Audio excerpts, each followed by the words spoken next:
Let me show you the Fender TBX Tone Control. This is actually a dual gang pot. It's not a single pot, it's actually two pots stacked on top of each other, single shaft. Try to get this to where you can see that. The way I normally will number these is if you are looking at the pot as you would when you're working on it, and the terminals are facing up, I number them 1, 2, 3, left to right. That's the way I'm going to refer to the terminals.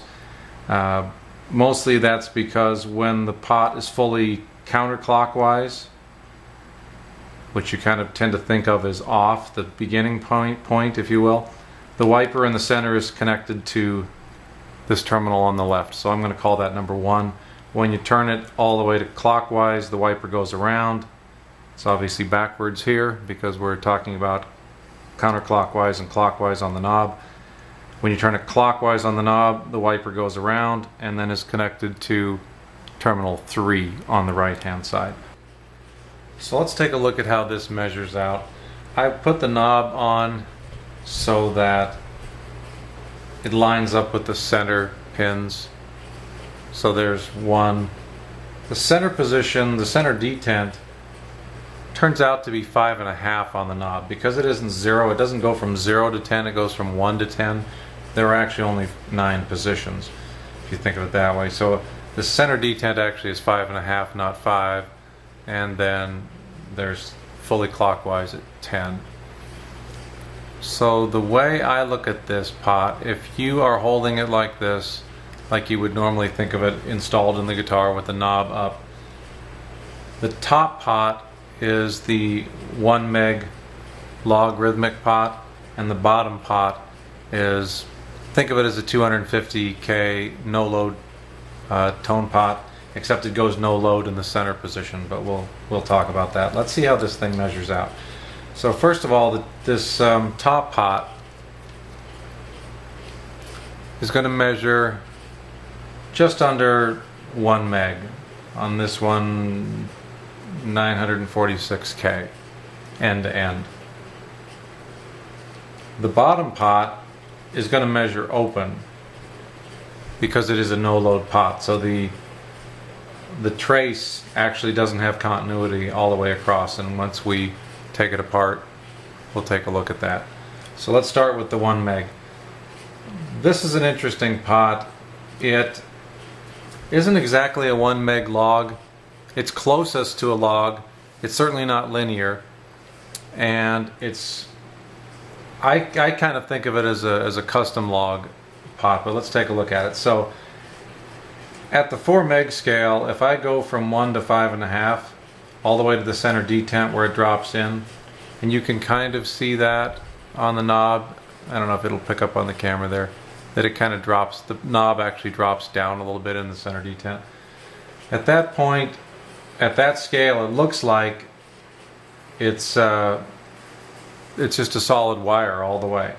But if we go down to like the 4K scale, what you'll see is fully counterclockwise, 1 on the knob, it's about 150 ohms.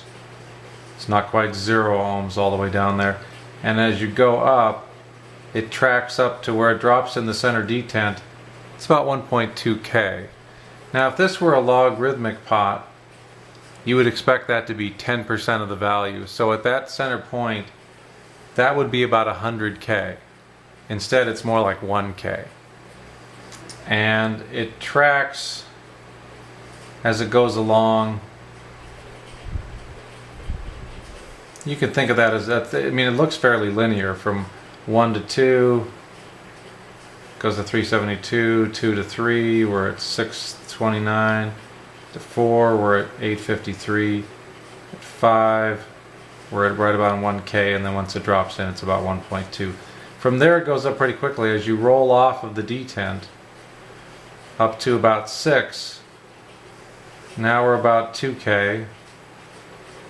When you go to 7, we've now lost our scale. When we go to 7, let's just go to there. We're already at 200K at 7. And then at 8, we go to about 500K. And then at 9, we're close to 800K. And then full value is about 940.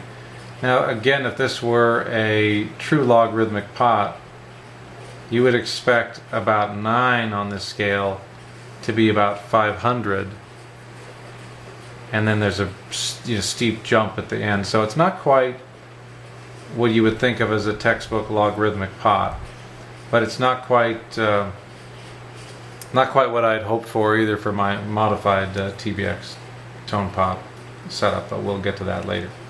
So then when you start taking a look at this 250K no load, measuring between the wiper and terminal 1, all the way counterclockwise, it's essentially 0. It's 0.2 ohms. Roll it up to 2 on the knob, and it's about 10K. At 3, it's about 30K. Most of the action happens between 3 and 4. It's about 150K at that point. Up at 5, it's pretty much at its max, 209 there. I'm going to try to roll it a little bit further and see if typically I can get about closer to 220 out of there. You saw 217. At the center detent position, it goes no load. So at that point, the wiper is disconnected and wired as it normally would be as a tone control. That's now no longer in the circuit at all. It takes the load completely off the pickups. That pot stays open and no load all the rest of the way. So the way this dual gang pot is set up is this bottom pot works like a 250K audio or logarithmic taper pot up to the center point where it goes open and stays open, and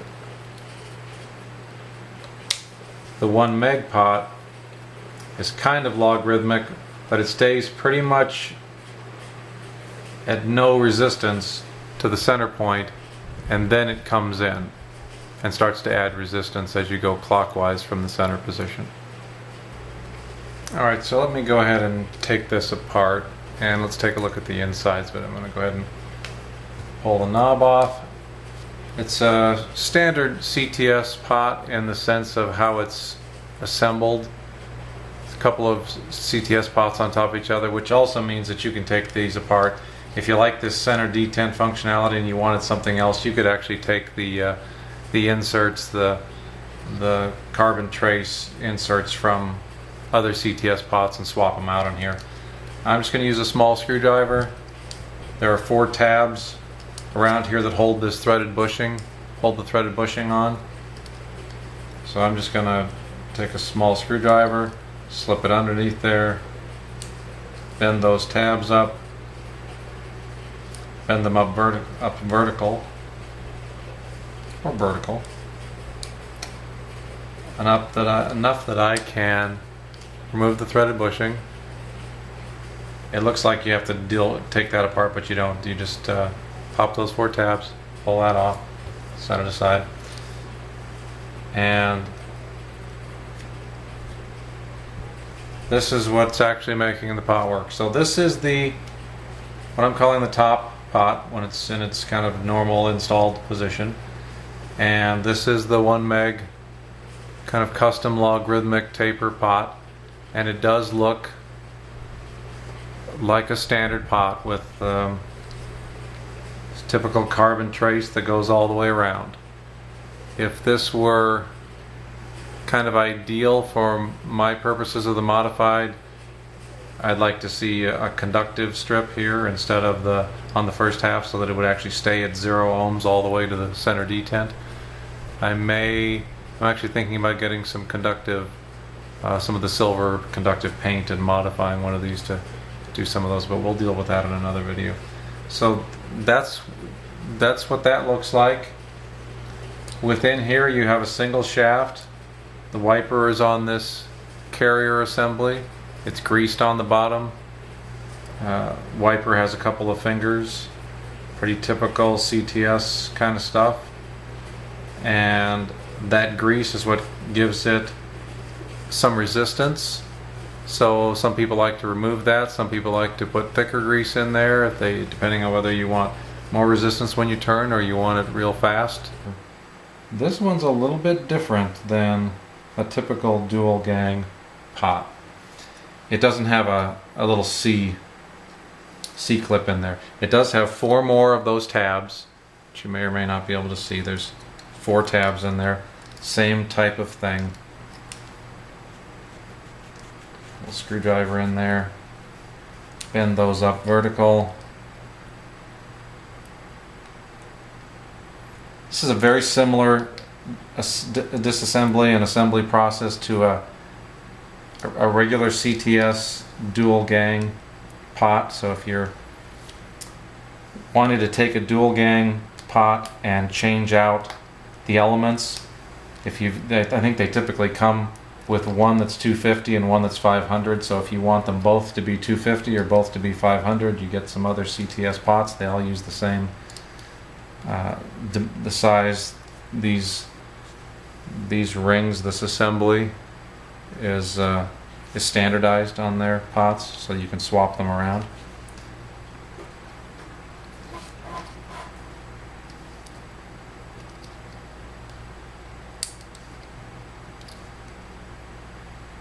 Okay, so what's the deal with this guy? There we go. Alright, so that just needed a little help there. So now I've popped that out. Remove that. I'll set that aside. Here's the lower pot. Same deal. You've got another set of 4 tabs that are holding this down.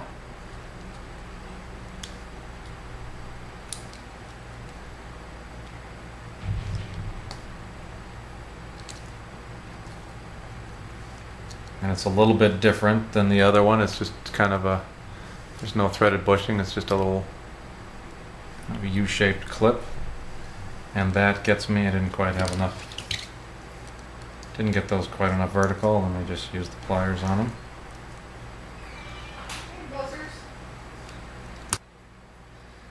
Okay, so that gets me down to the lower pot and its conductive strip. Okay, so there it's focused. So what you're going to see here is this is the conductive strip on this side. That is the 250K audio taper pot.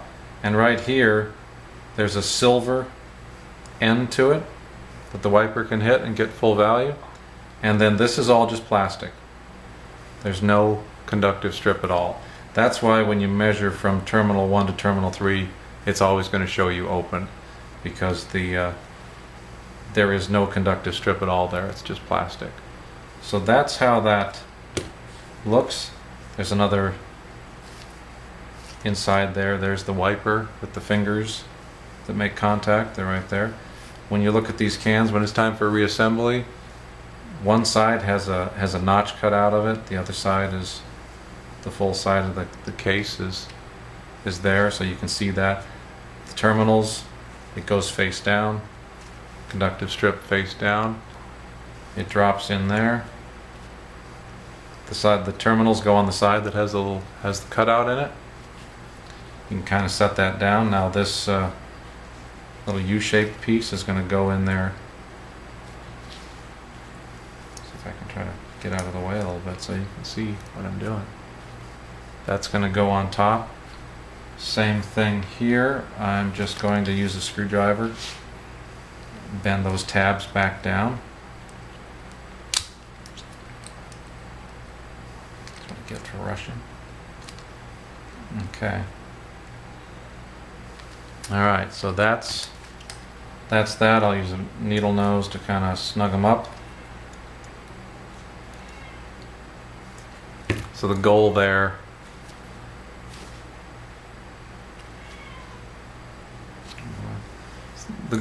is to get those back down flush and get them flush on the sides.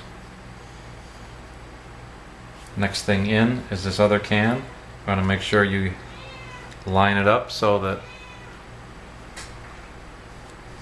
the notch that's cut out in this can is this on the same side as the notch that's cut out in the other can, because your terminals are going to end up together on the same side.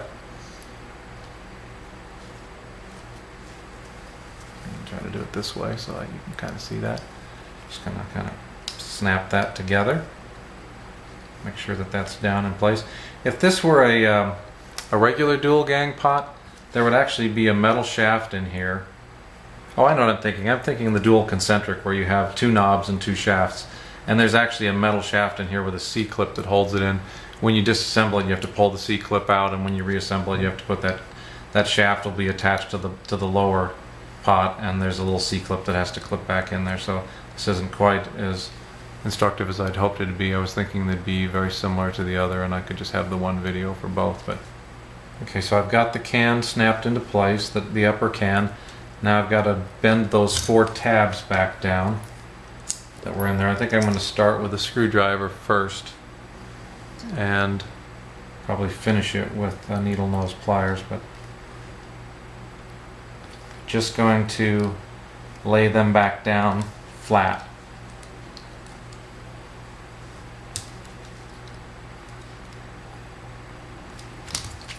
And then let's see if I can use this to finish them off. Jam those back down. That's full of grease in there, so I'll try not to take that out. This always works better when you're not on camera. There we go. Alright, so now we're in focus. I've got those 4 tabs flattened down. If you look at this plastic shaft that's associated with the wiper on the bottom pot, there are 2 tabs on it.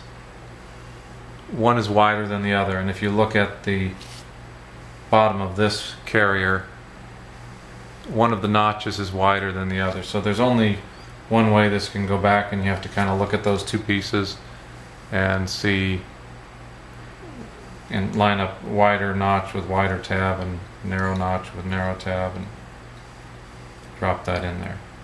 Oh, that's nice. Okay, so now that I've got that dropped in, it's time to bring in my conductive strip for the top pot, the 1 meg. Again, it goes face down. There's the notch in the case. The terminals go on that side. In this case, it's pretty obvious we've already got one set on there. We're going to just follow behind them. Threaded bushing, that is the mounting. That drops on. And then fold those tabs.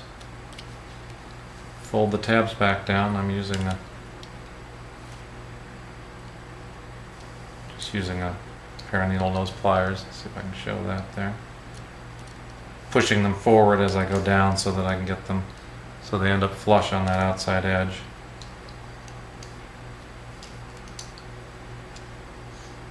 Okay.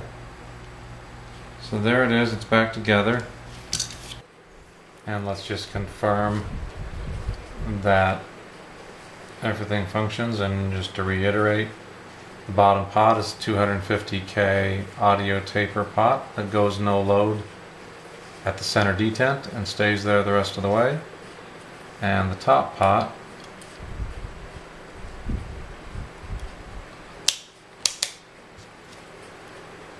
is a 1 meg kind of custom log taper. It goes from 150 ohms at fully counterclockwise to about 1K at the center position, 1.2, and then from there it goes on up to its 1 meg value. Thanks for watching.